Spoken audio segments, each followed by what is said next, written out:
Joanne, could you go through housekeeping, please? Thank you, Chair.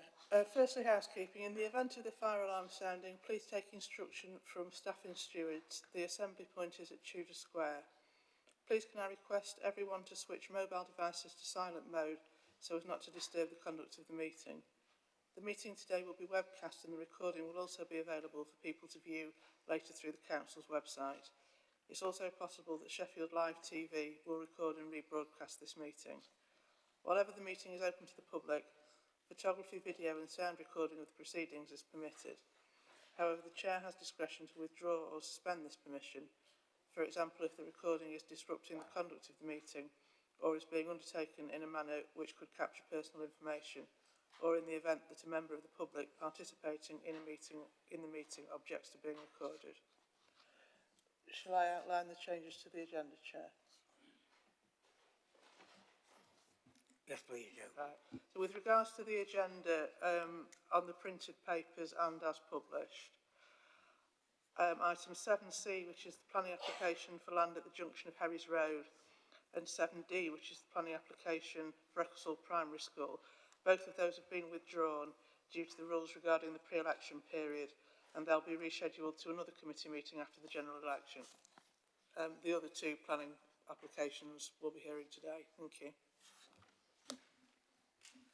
Thank you, Joe. I'd now like to ask members to introduce themselves, please. I'll introduce myself. I'm Alan Woodcock, Councillor for East Ecclesfield and today's Chair.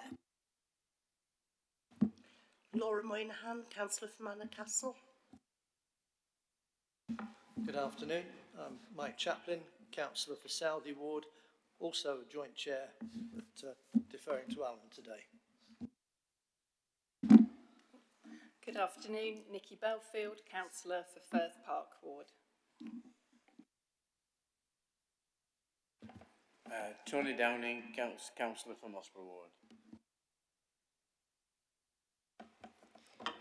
Nigat Bishara, Councillor for Netherridge and Sharrow Ward. Good afternoon, Ibiola, Councillor for Netherridge and Sharrow, but today I'm acting as a substitute for Councillor Janet Riddler. Henry Lotted, Councillor for Hillsborough Ward. Marianne Elliott, Green Councillor for Gleadus Valley. Dennis Chapman, Councillor for Mossborough Ward. Good afternoon, Councillor Gary Weatherall for Shire and Brightside Ward. Thank you, Chair. Richard Williams, Member for Stannington Ward. Thank you, members. John, do we have any apologies? We had apologies from Cliffwood Craft and, as previously mentioned, Councillor Ullers here substituting for Janet Riddler. Chair, just a point of order. I thought the makeup of this board was 5-4-3-1. It looks like it's overbalanced at the moment. That is something that's been pointed out to me, and I will take it up with Democratic Services. I'm going to have to take legal advice then, Chair, because if we pass things or refuse things today, how we stand when members have done that if it's not the right people on the board? Vicky. Thank you, Chair. I wasn't previously aware of this. I'd have to ask Democratic Services to advise whether the makeup of the board is in accordance with what was agreed at full council. Check if we want to adjourn. Yes, Chair, I would recommend that we adjourn for 10 minutes while we ask our Democratic Services colleagues to look into this. Thank you. Yeah, I'll adjourn the meeting for 10 minutes. Thank you. Council on this council. I wouldn't want anything to go wrong when we're all sat around this board and agreeing things, and somebody come back to us later on, we haven't crossed all the T's and dotted all the I's, Chair. Thank you. Thanks, Gary. Exclusion of press and public, there is no reason to exclude. Declarations of interest.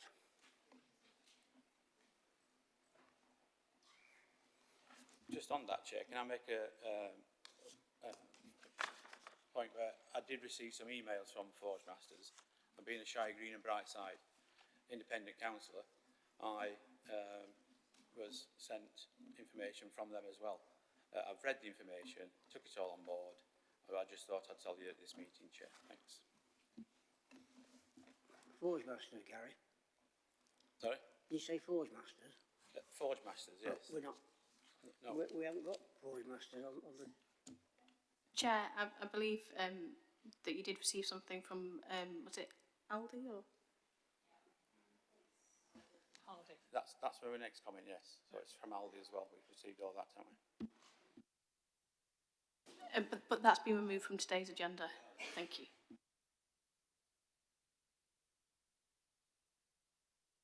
Can we do minutes of previous meeting, pages 11 to 14?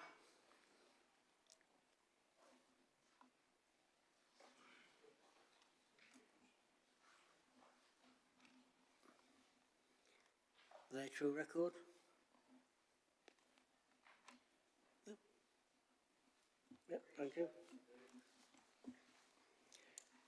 Thank you. Site visits. They will be announced in due course, as is usual. We have two applications today. Item 7A, plan application number 24/00807/4, 26 Old Hay Close, Sheffield 17. Chris. Thank you, Chair. Sorry, this seems to have stopped moving the slides along. It maybe needs some new batteries, yes, Chair. Just give me one moment. Let me have a play and then I'll have to manually show if it's not. Yes, sorry.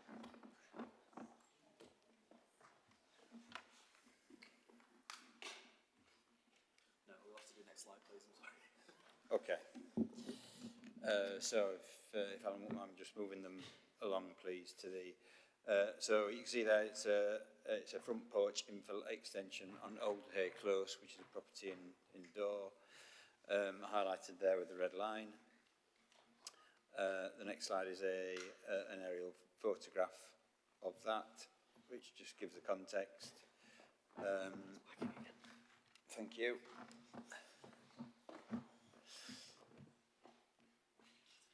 It's the property on the right with the solid white garage door, and the proposal is to replace that existing porch with one with a lean-to roof and infill the lightweight glazing panels with a render finish, which you will see there in the top right. It's a minor extension, Chair, that has no significant impacts, and the only reason it's here today is it's the applicant is an officer within our service.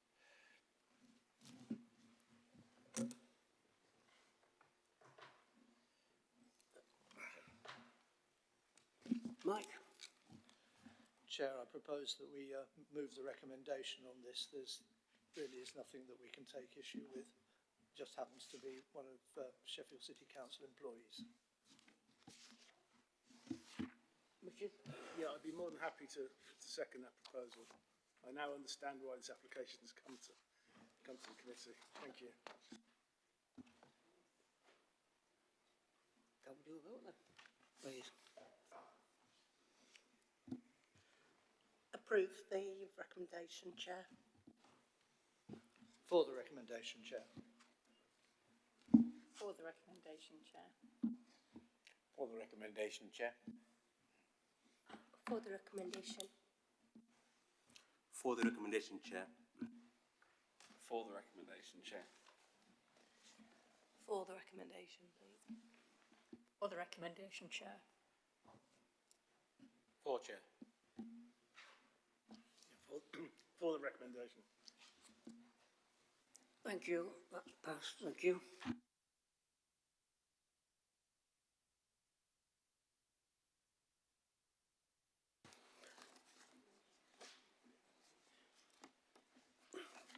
Our next item is item 7B, planning application number 24/00047/FUL 87 Knowle Lane, Sheffield S11. Again, you, Chris? It is, Chair, thank you. Thank you, Chair. So the application site is again marked red on the plan there. The address is Knowle Lane, which is the road running kind of from left to right along the top of the plan, and it also has an access or a frontage onto Hall Lane at the bottom there. The site slopes quite steeply from Knowle Lane down the hill to Hall Lane, so down the page, if you like. And you can see from that image that it's an entirely residential location and a housing area as defined in the Unitary Development Plan. As I said, there's an access and a frontage onto Knowle Lane, which is the address of the property, with an existing garage and vehicle access on the Hall Lane frontage too, which you can see there in that first image. So number 87 Knowle Lane, which is the applicant's property, is the left-hand half of the semi-detached properties you can see on the left-hand image with the grey dormer window. You can also see on that image, just to the left of the garage, a large mature oak tree, which is outside the application site in the neighbouring garden, but close enough to have been a factor in our consideration of the application, Chair. The proposal is for a three-storey, three-bedroom dwelling, a detached three-storey, three-bedroom dwelling with two car parking spaces to be accessed from this point here, which will be a widened access on Hall Lane. There have been, you'll see from the report, there have been 24 objections to the application on the grounds of design, neighbour impacts and amenity, highways matters, and also the principle of an additional dwelling in this location. The principle of the development, a residential use in a housing area is a preferred use in policy terms, but there are obviously lots of other considerations that have gone into this as well. These two images are a view looking down Hall Lane on the left, and then the right-hand image is from the decked area of the host dwelling. You can see the kind of the top half of the garage on the right-hand side of the right-hand drawing, and the garden, part of which would be built upon with the dwelling. The dwelling is broadly in line with, although slightly deeper than the existing garage. This is part of the garden on which the house would be built. This is a view looking up Hall Lane from the point of the access on the right-hand side. And the access is, roughly speaking, where the grit bin is on the left in that image, and that's almost opposite the junction with Hoober Road at that point. So this is the site layout. The access is widened from its existing width to approximately 6 metres, 6.5 metres, with a low masonry wall along the frontage, and that's to ensure appropriate visibility at that point. There is a car parking space underneath a proposed carport cum terrace, and a parking space in front of the property.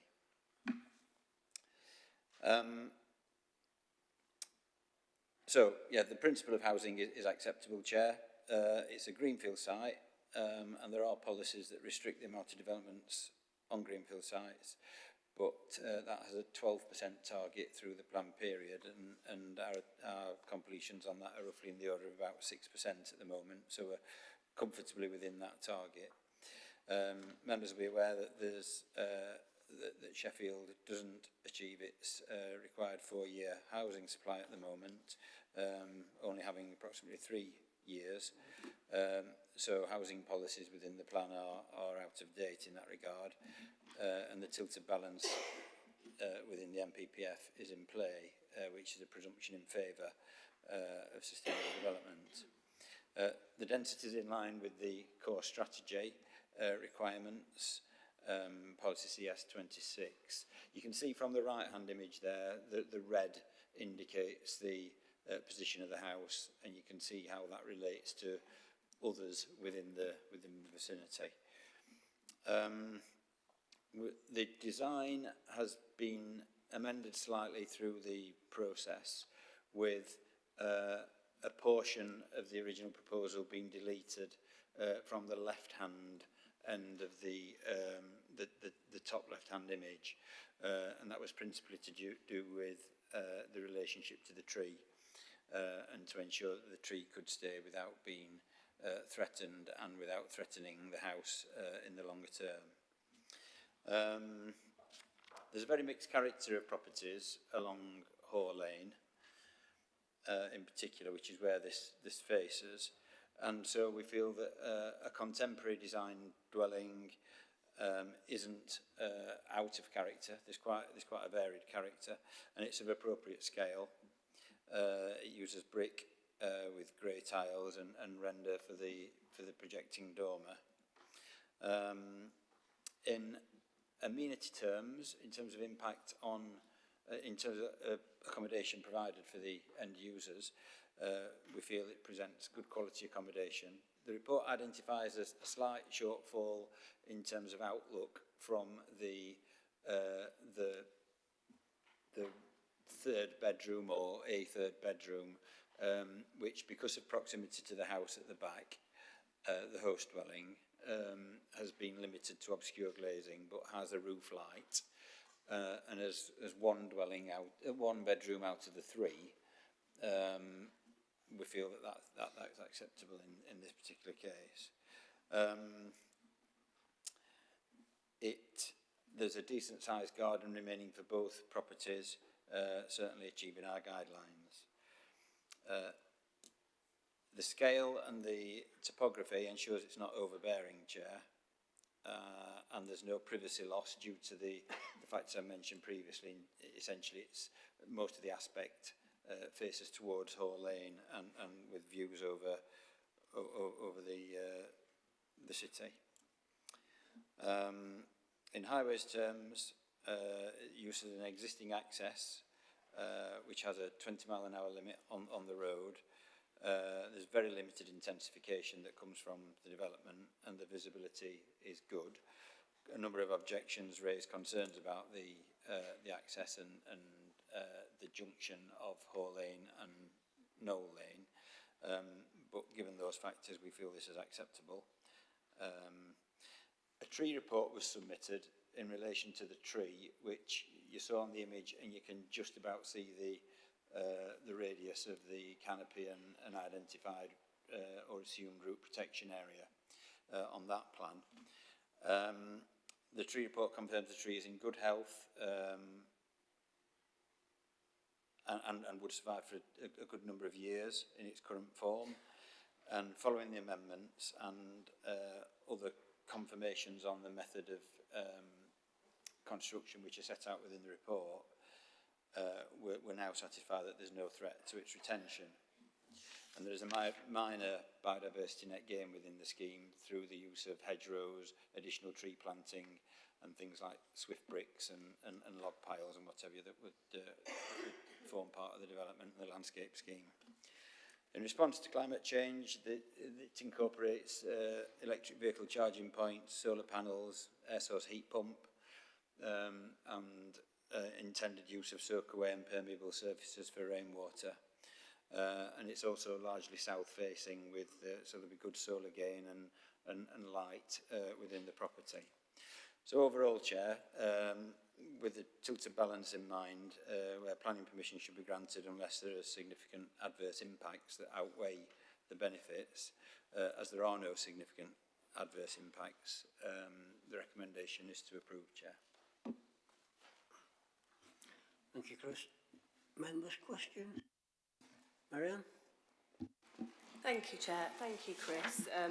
This is my first one of these, so forgive me if this is a novice question. So, CS26, you referred to the fact that the density is in line with the requirements, and you touched a little bit on the character of the area. I mean, looking at the design issues that people have raised, they are largely about, you know, the building being out of character. And I just wondered, at page 33, it does say, you know, the properties on Hall Lane are of mixed character, which they certainly are. And you're saying that the contemporary style of the building isn't out of character.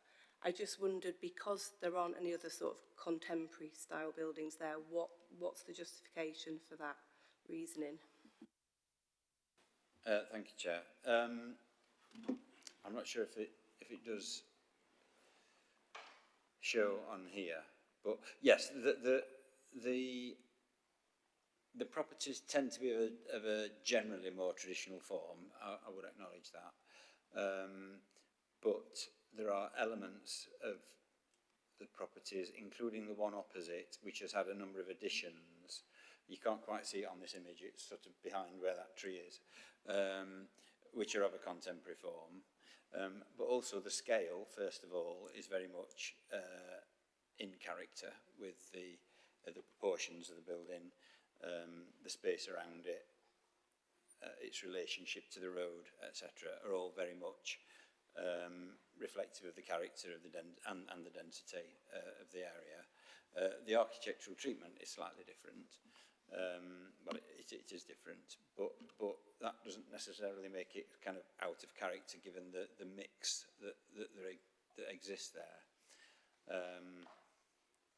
And in general, this approach is considered it's a reasonable quality design, which there are a couple of other examples up and down the street that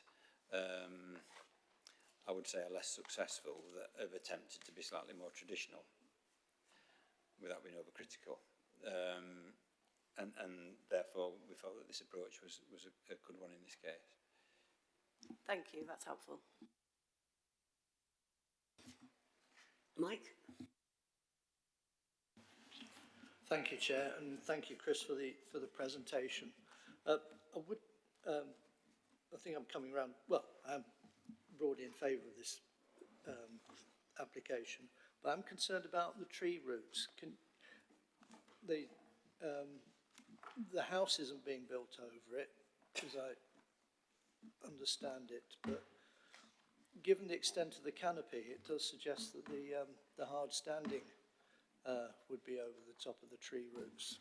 Or have I misunderstood what was on that slide that showed the plan? Chair, the issues around the construction methods and what's anticipated to be discovered during construction are set out on page 36 and 37. It's fairly lengthy, and without kind of going over all of that detail, just going back to the plans, what you see beyond on this plan here, what you see beyond the car on the left-hand side that is at right angles to the road is a shaded area, and you can see, roughly speaking, in red, well, not roughly, in red it identifies where the garage was previously. So there is and that sits underneath the tree roots, and there's an expectation that the tree roots have been, and the root protection area has been formed with the presence of the garage in mind. So in other words, there will be, they're more likely to be elsewhere within the site where there's growing room for roots. Beyond the parked vehicle is a hatched area, which is a terrace, a raised terrace, and hopefully one of these images will show it. The tree branches will partly overhang that terrace, which was seen as not harmful to the use of the terrace, and potentially provide some shading as well, which could be beneficial. And you can see from the top right-hand image that the terrace is built on pile foundations, on stilts, if you like, which is the method deemed to likely to have the least impact on the tree. The report also sets out that sort of midway down page 37, that the tree report notes that the development would encroach onto the root protection area, but due to the presence of the existing garage and hard standing, the root extent is considered likely to have been limited. That's what I'm trying to say about it, the roots are unlikely to have headed in that direction. And there's also quite limited intervention there, so that is the reason why we feel that that the scheme can work without impacting negatively on the tree. Yeah, thank you for that, Chris. I'm just a bit concerned that with the phrase with the word unlikely, in that if they do find that there's a route that's gone into that area where they're developing, whether they've got a mitigation plan that they could apply, a workaround, if you like. Yes, and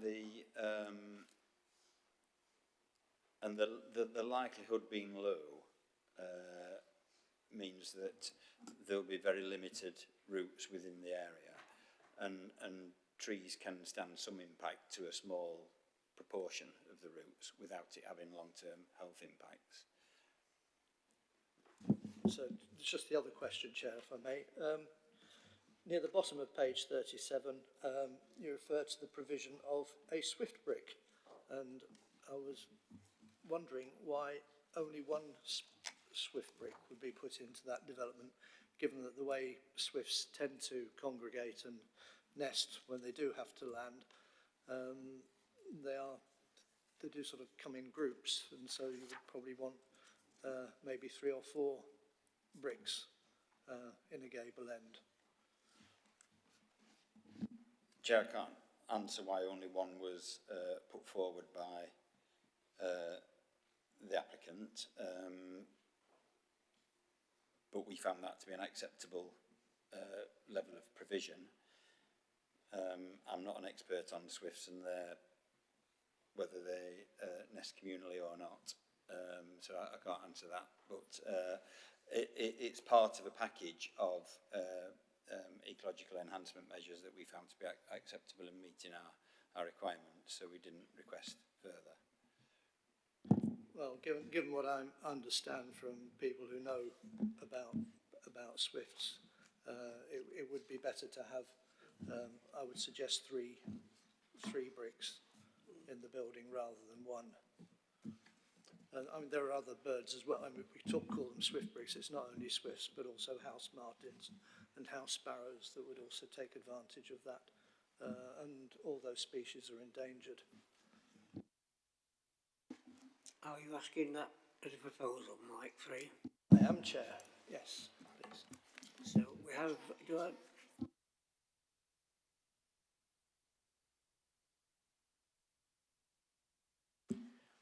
Yes, so I think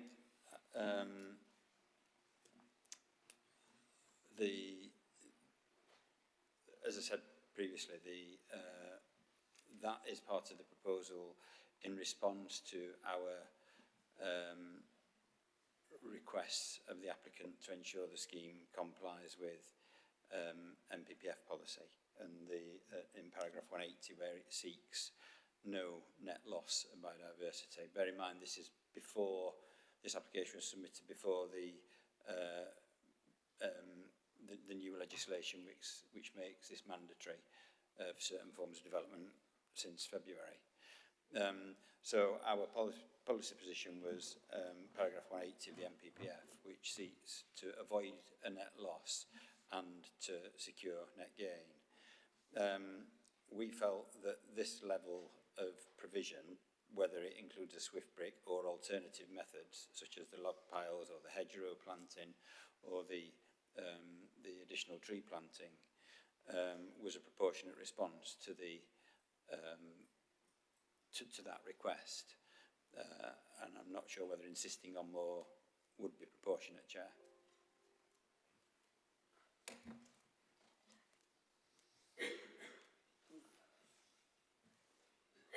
Vicky.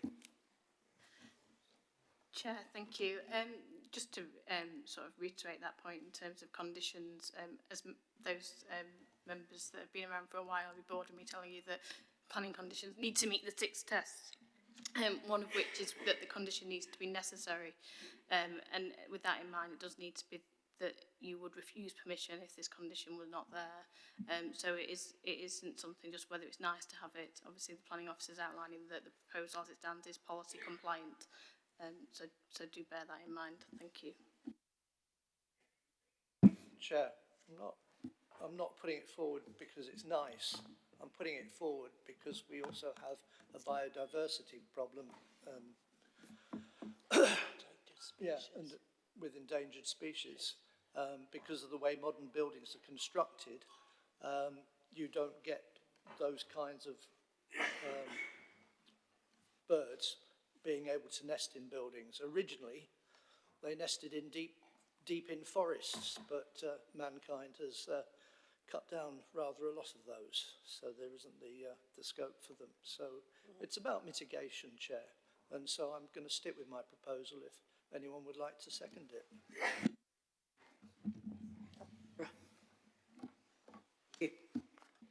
Thank you, Chair. In terms of the proposal at the moment, I'm not sure what's on the table because I don't know if the planning officer wants to outline how the current swift brick that's proposed is dealt with in the application. Is there a planning condition or is it on the plans? Thank you, Chair. Chris. Chair, it's currently part of the approved plans and elements of the biodiversity enhancements are covered within the landscape condition. There is no specific condition referring to swift bricks, but it is part of the approved plans.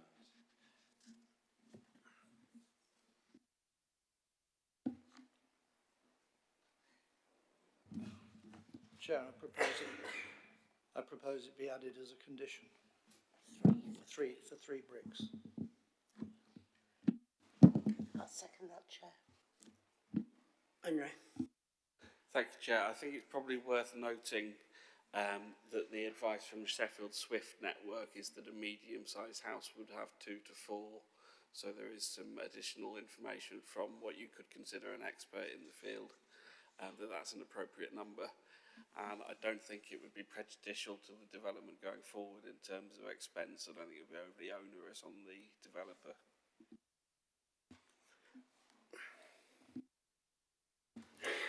Thank you, Chair.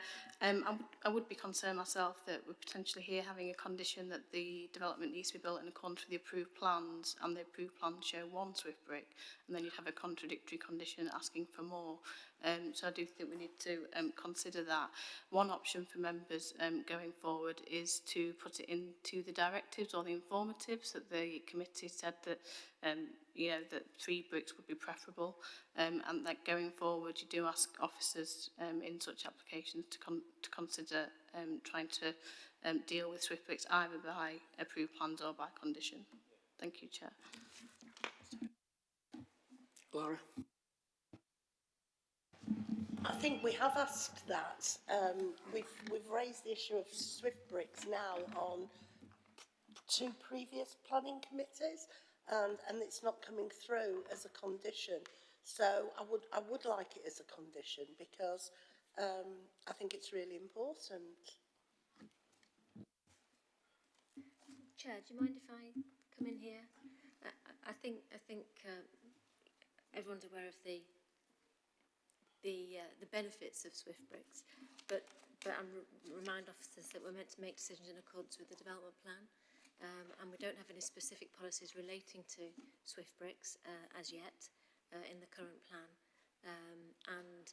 But the policy requirement of officers is to seek, in this case, no net loss of biodiversity, and that's been achieved through other means, not specifically Swift bricks.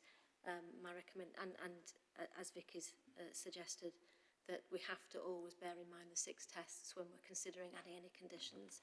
So it has to be, you have to ask yourself whether this application would be refused if we didn't have 3 Swift bricks. I think we all agree that it's certainly the way forward, and we can advise officers to bear in mind that if Swift bricks are being proposed, that they consider more than one, but my recommendation would be for a directive as opposed to a condition.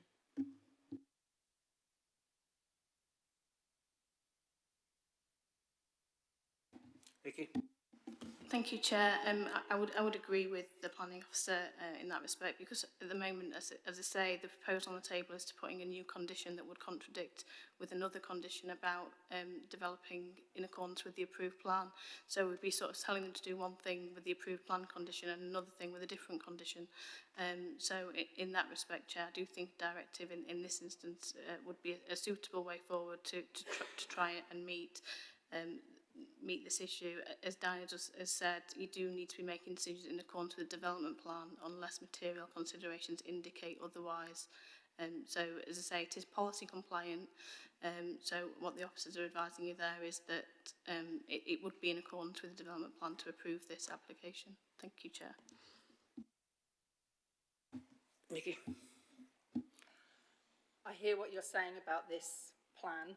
And obviously I'm new to this, so I don't know if this is a really obvious question, but how do we make sure going forward that it's not just to be remembered, that this should be this should be a future requirement? How do we make sure it is definitely part of that? That's the bit that I don't get. Vicky? Thank you, Chair. Yeah, I totally appreciate the question. Of course, it is possible that members could ask to defer the matter and ask planning officers to go away and liaise with the applicant and deal with this. But I think what planning officers and myself are advising members is that we do feel that would probably be disproportionate in this case. As I say, in terms of those 6 tests for conditions, it does need to be necessary, such that you would be inclined to refuse this application because it doesn't provide enough Swift bricks. Obviously, as we're saying, at the moment, the development plan doesn't deal with this issue. The development plan does have some biodiversity net gain, and it is policy compliant. But what members may be considering is that they feel this is something they'd be prepared to consider refusing this application for. But you know, there are other alternatives to doing that, and I would recommend that either the directive or a potential deferral to look into this issue. But I do feel that would be disproportionate, because I think there's a real question about whether it would meet those 6 tests. Thank you. Okay. Thank you, Chair. Not speaking, just going back to what I was saying, not about this issue, but how do we make sure in future plans? So you mentioned the development plan. How would we amend it to make sure it's a mandatory part of that going forward? Thank you, Chair. We do currently have an emerging plan coming forward. The examinations are starting later this month, but we do have that is different going forward. As I think the planning officers mentioned, is that there is mandatory biodiversity net gain coming forward, but that's only for applications that were received either a date in February or a date in April, depending on the size of the site. I understand that this application came forward before then, so we don't have mandatory biodiversity net gain, but it is still something that we strive for in the development plan. So going forward, there is going to be a much bigger concentration on biodiversity net gain plans, conditions and Section 106 agreements going forward. So this will be something that you're going to see a lot more of in a lot more detail in applications going forward. So I don't have any concerns that it's something that will be forgotten. Certainly it is something that is coming more to the forefront now. But certainly Dinah is the service manager of planning and can pass this on to the officers, that where we have Swift bricks, that it would be easier if they were possibly dealt with by condition, because it would mean that we would avoid this issue of potentially here trying to amend a condition, but also, you know, developing in accordance with approved plans. Thanks, Vicky. Miriam? Thank you for explaining that. And I think, you know, it is really important in terms of the decline of species and obviously the expert advice that you do need 2 to 4. Just what, in terms of a directive, what does that mean procedurally? Can you just explain that so that we understand what effect that has?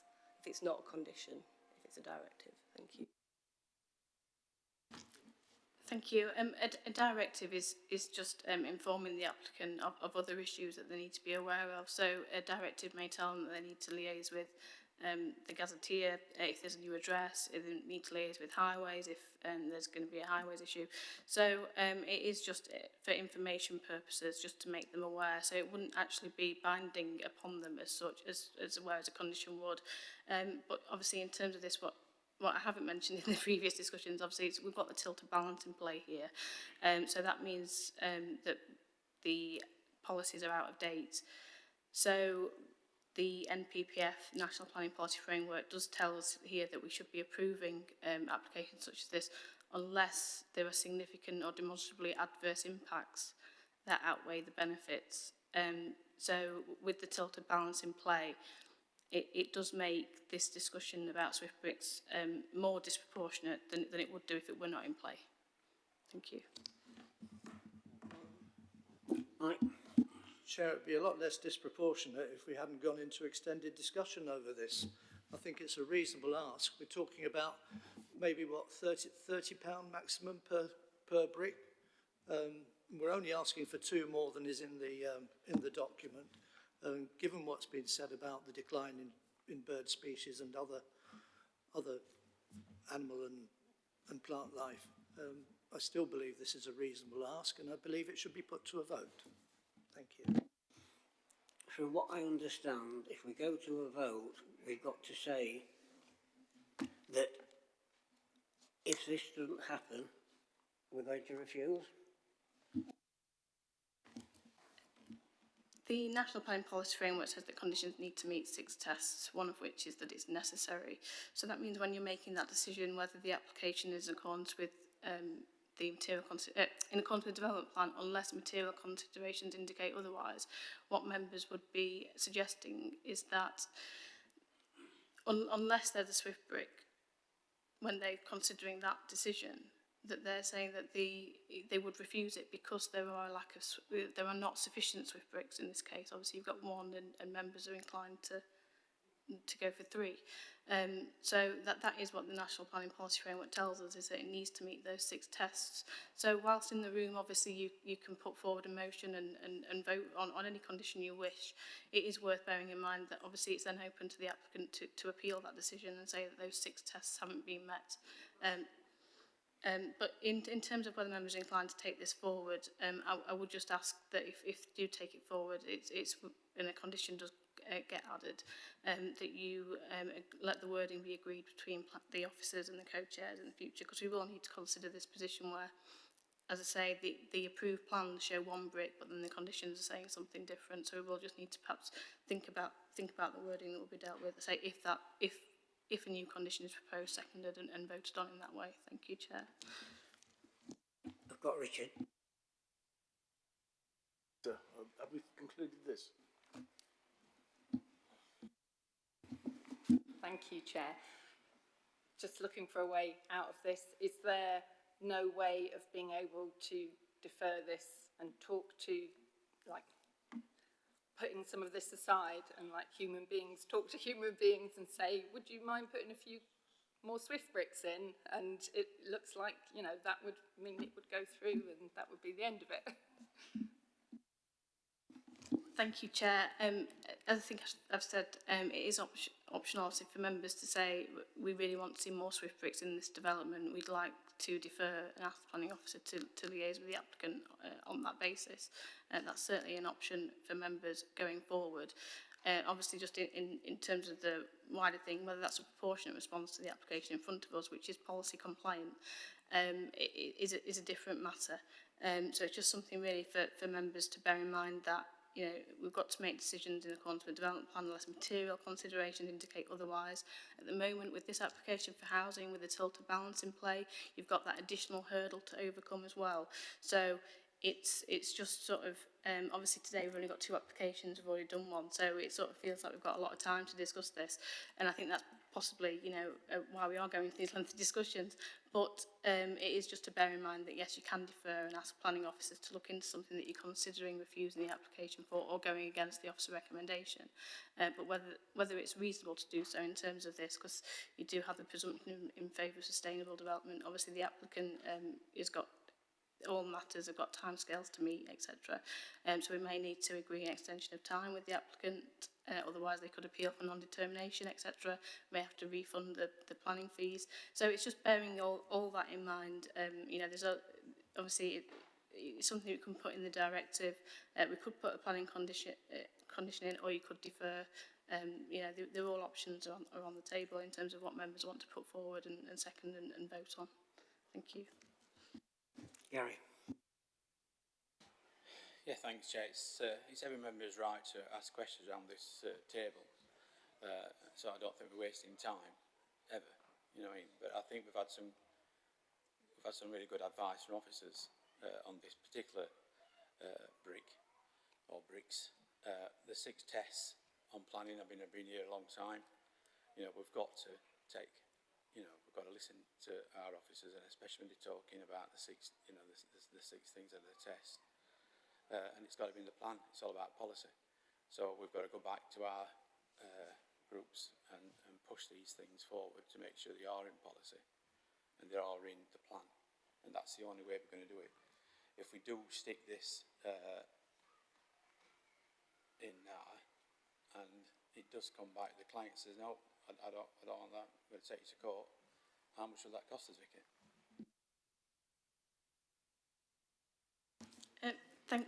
Thank you, Chair.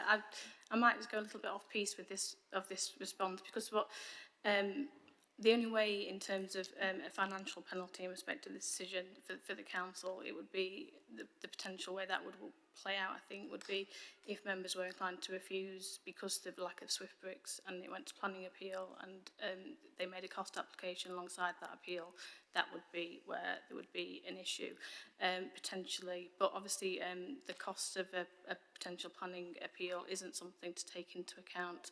What you would need to take into account is whether you've got robust evidence to support that reason for refusal.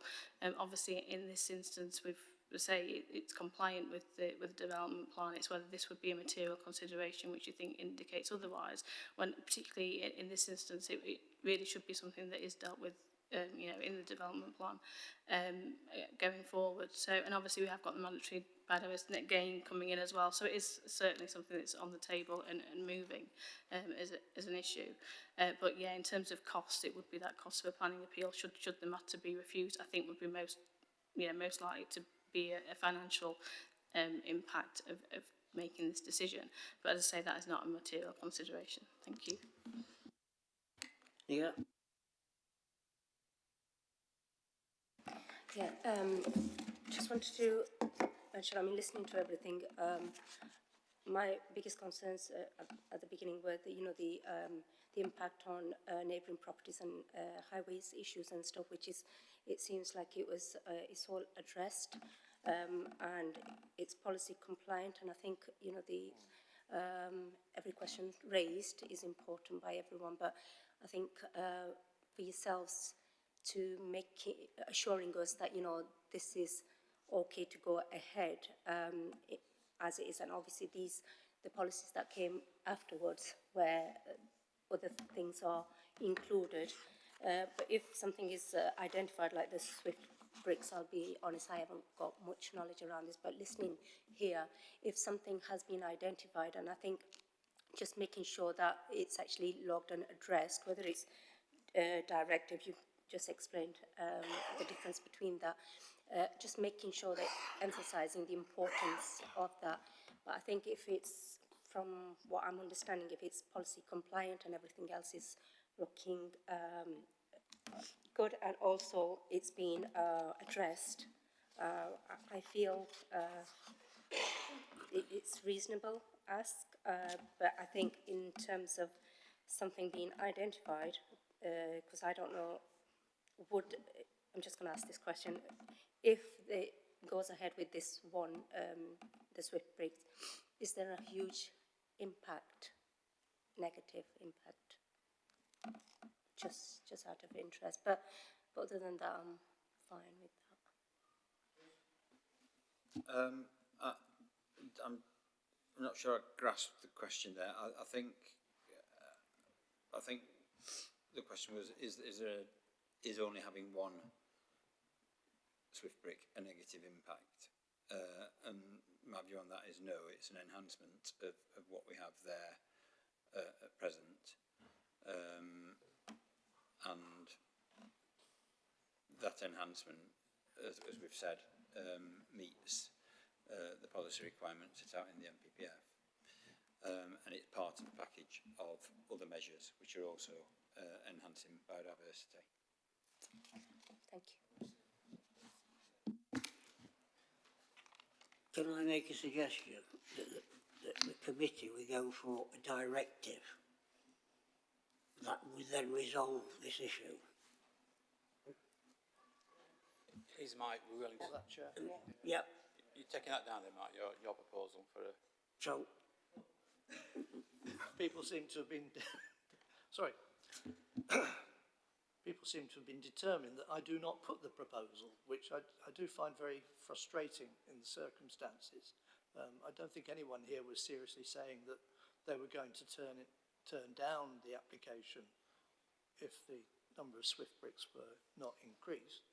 But it would be a very desirable enhancement in view of the crisis we face with wildlife. So that's a yes then, that's brilliant. okay. Can I just ask if we put that recommendation in, I can't remember what it was called, but if we do that, the directive, and then a very similar one came through next month in planning committee, and it will, by that stage, what am I trying to say? If we're in this, can we avoid that we're not going to be in this situation again? That's what I'm trying to say, so that next time there are three, not one. Vicky? Chair, could I just pop in there first? Thank you. I think one of the problems that we've got as officers is people can propose a whole range of biodiversity enhancements, and you know, some people might have a preference for hedgehogs and the enhancements that they for those, and there might be other preferences, and the requirement on us as officers is to achieve an overall increase, not necessarily to be specific about where that should be sought or achieved. So it would be very difficult for us to say, if someone proposed one Swift brick and they were proposing a whole lot of other measures as well that provided the 10% that will now be becoming mandatory, for us to say that's not acceptable. But what we can do going forward, and I can do this with all officers, is say if Swift bricks are being proposed, one is generally not a good idea, and we can sort of advise officers that if you are going to secure them, try to secure more than one, because it's much more beneficial. That's great, thank you. So can we go for a directive, please? Chair, that would just need to be proposed, seconded and voted on to add a directive. Thank you. Proposed, Chair. Thank you. Can we do a vote, please? All those in favour of the directive?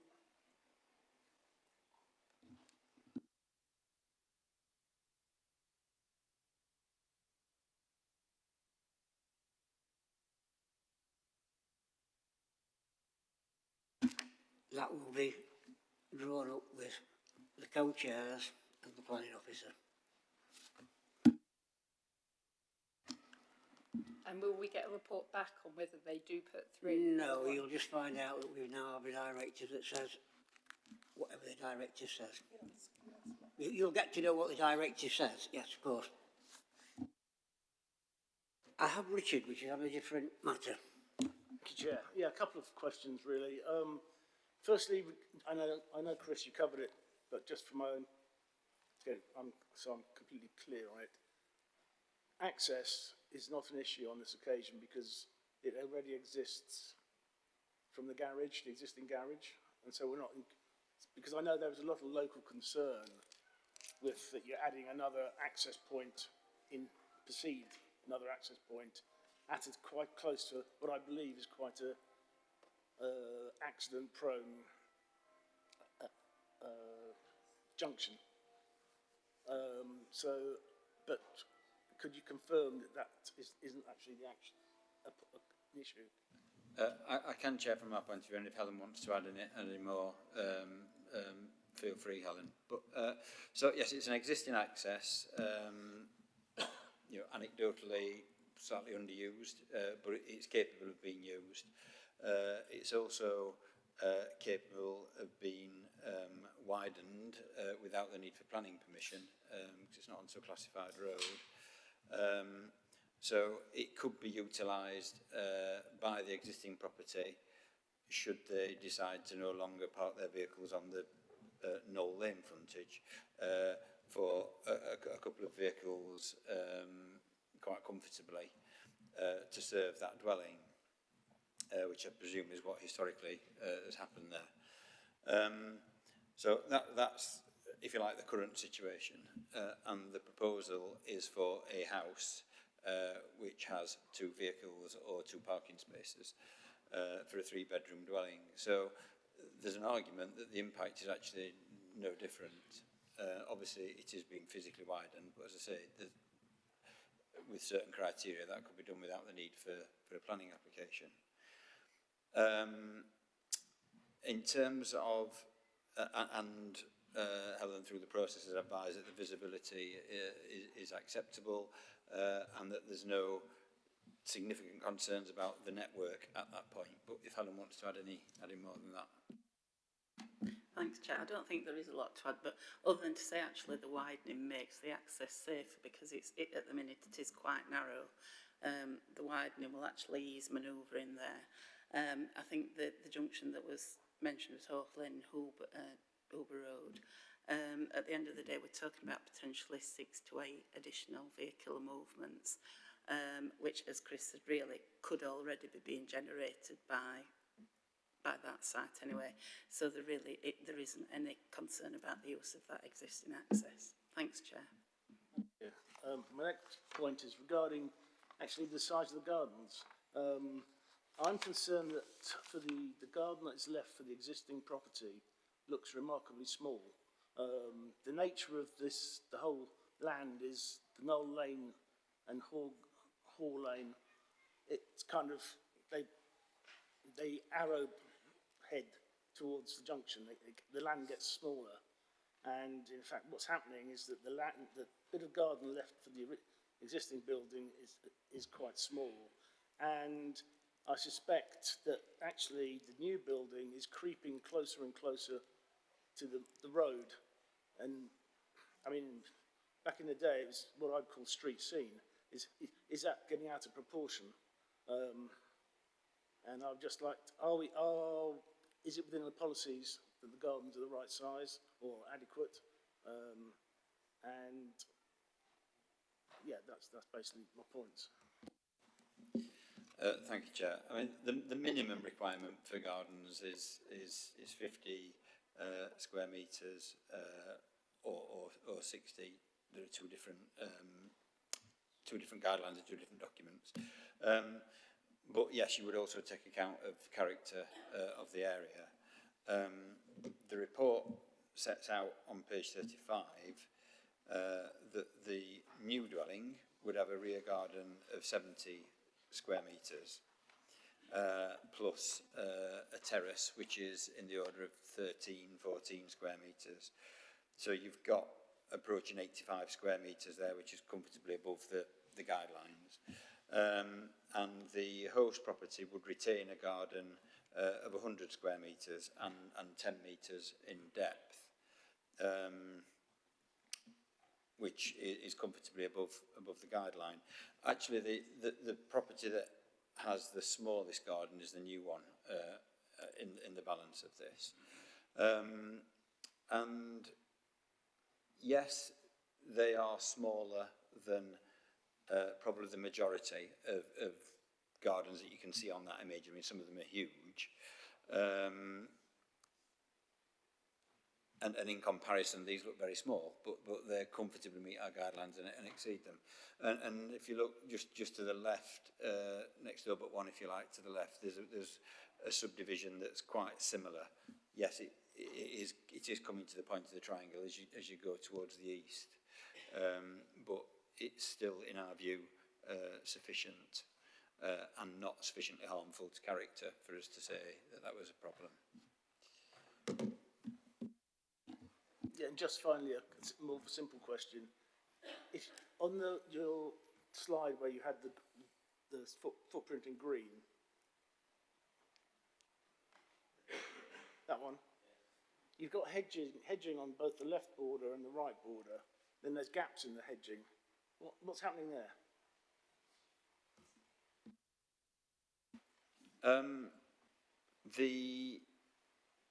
On the left-hand side, that's where the edge of the terrace meets the boundary of the site, and where there's a level change and the tree is positioned. And on the right, that is also adjacent to the boundary, and there's a need for some form of access down the side. That's the reason for the gaps. And there'll be some form of fence in that location.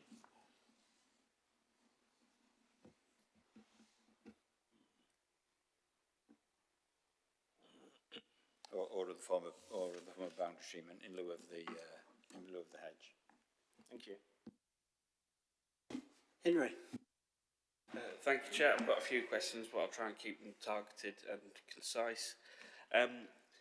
The road safety refers to the fact that there's a 20-mile-an-hour limit on that. Have we got any supporting data from a VAS or something like that that says that 20 is being adhered to at the minute? No, we haven't. No. And second one, the NPPF says that residential gardens are greenfield. Does that imply that there's a requirement for the developer to try and identify an equivalent brownfield site before going ahead with development on this? Not on development to this scale, Chair, or yet. That's an emerging policy, I believe. It's an emerging policy, right. And last one, I'm aware that biodiversity net gain requirement isn't coming into this one because of the date of the application. But going forward, is there any reason why officers shouldn't be leaning into all available mitigations, with the 10% being a minimum and not a maximum?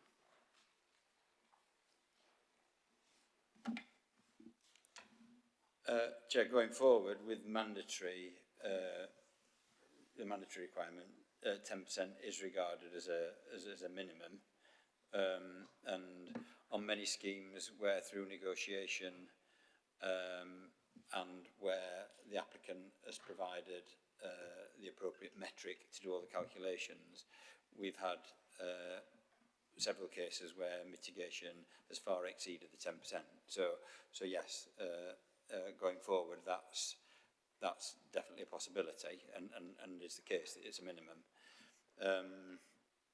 Currently on schemes like this, sort of legacy applications, if you like, that are before the mandatory date, it's down to officer negotiation to be satisfied there is a net gain, which is, if you like, the minimum without specifying a percentage figure that the policy establishes.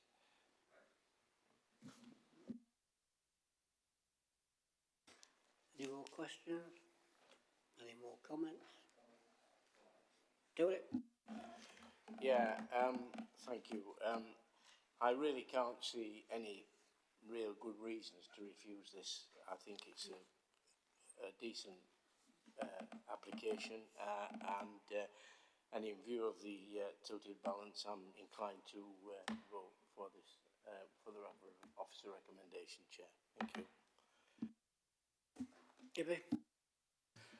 Chair, whilst I share some of the concerns raised in the objections, I believe this application is MPPF compliant, and given that tilted balance is in play, I see no grounds to refuse this application. I will be supporting this application. Thank you. Any more comments? No. Can we go to a vote then, please? Laura? For the application with the addition of the directive. For the application, Chair. For the application, Chair. For, Chair. For the application, Chair. For the application, Chair. For the officer's recommendation. Thank you, Chair. For the application, Chair. For, Chair. Yeah, for, Chair. Thank you. That's passed with the recommendation of the directive.